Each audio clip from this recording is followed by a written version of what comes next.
Danny, first of all, a quick word about the reserves who last week had a great 24 points to 18 win over the Wigan reserves. Last time we were chatting about Ellis Lingard, we were saying how well he was developing. Another cracking performance and another cracking time. I think obviously we spoke about Ellis before, and he's been doing a great job for us, really leading that line as a year one academy. To be doing that in the reserves is something that's quite impressive. Not just sort of the way that he's been performing, but the individual bits he's been doing in there as well. In terms of the try, I think a lot of people would have seen that try he scored at the weekend, and there's some really special bits in there. But it's also his work ethic around it. He's always in for extras, video and stuff like that, and he's just been doing a really good job. But that's backed up by everyone else in that team as well. There's a lot of year one academy players playing up in that reserve team, and they're all doing a great job at the minute. There's some real development happening in there and some really exciting players for the future. And one of the exciting players is Ashton Winks, who went 30 metres for a great individual try in the second half. Yeah, Ashton's scored a few of them this year. He's a kid with a great work ethic. He comes from Upton, so he's obviously got that sort of tough rugby league player within him, and he's been doing some really good stuff. And as a leader as well, he sort of leads that team. Obviously we have players dropping back, and Harvey captains the team when he drops back, but Ashton's been doing a really good job of that when he's not been involved. So it's great to see them boys getting those sort of special individual moments, but they're all really enjoying working as a team, and obviously picking up wins like that at the weekend is really special. 4 tries apiece. The goal kicking of Will Brough again, very important.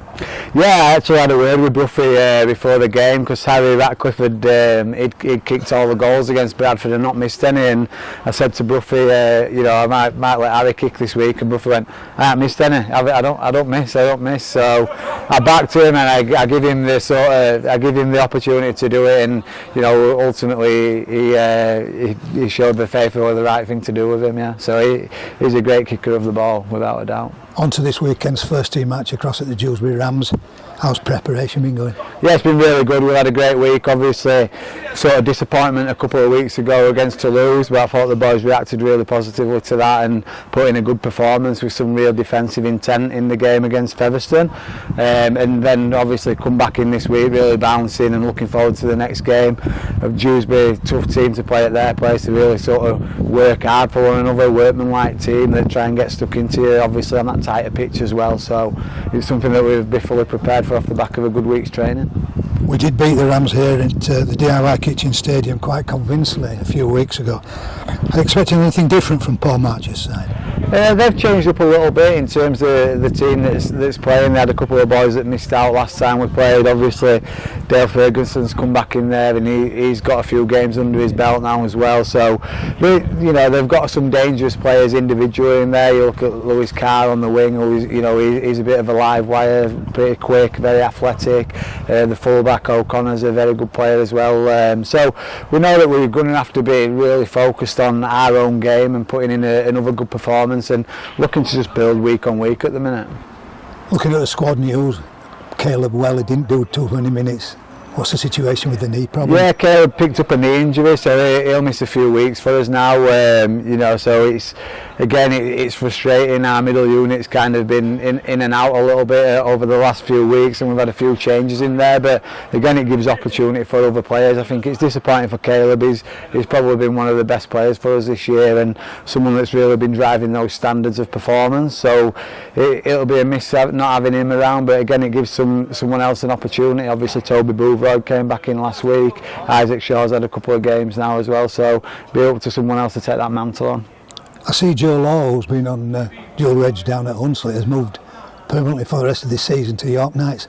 That's got to help Joe's development. I was thinking back to Ollie Pratt. He was at York last year on loan, wasn't he? Yeah, and I think it's a great opportunity for Joe. Obviously, he's been really good in the reserve team. Reserves obviously week in, week out in terms of the fixtures, so that's not exactly perfect for those boys at the top end of that, and looking to play first team. So he's had a few games with Hunslet, but to get the opportunity to go to York, it's a really good club, really good facilities.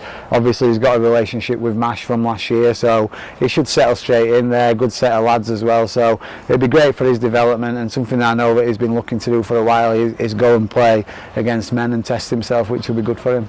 And finally, Danny, Gale has announced this week that it's going to be his last season. How's that decision gone down in the group with the coaches and the players?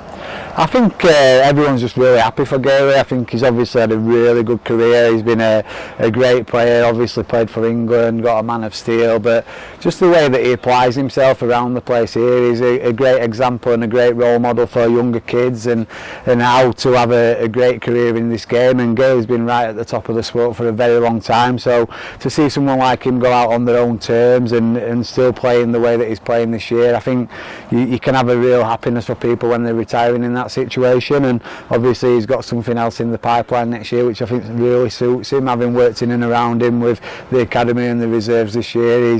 He's got a real desire and a real enthusiasm to do that, so I'm looking forward to how he can go in that next step as well. But he's got a real sort of drive to finish this season and finish his career as a successful one, and you know, he's driving a lot out of the boys as well with that.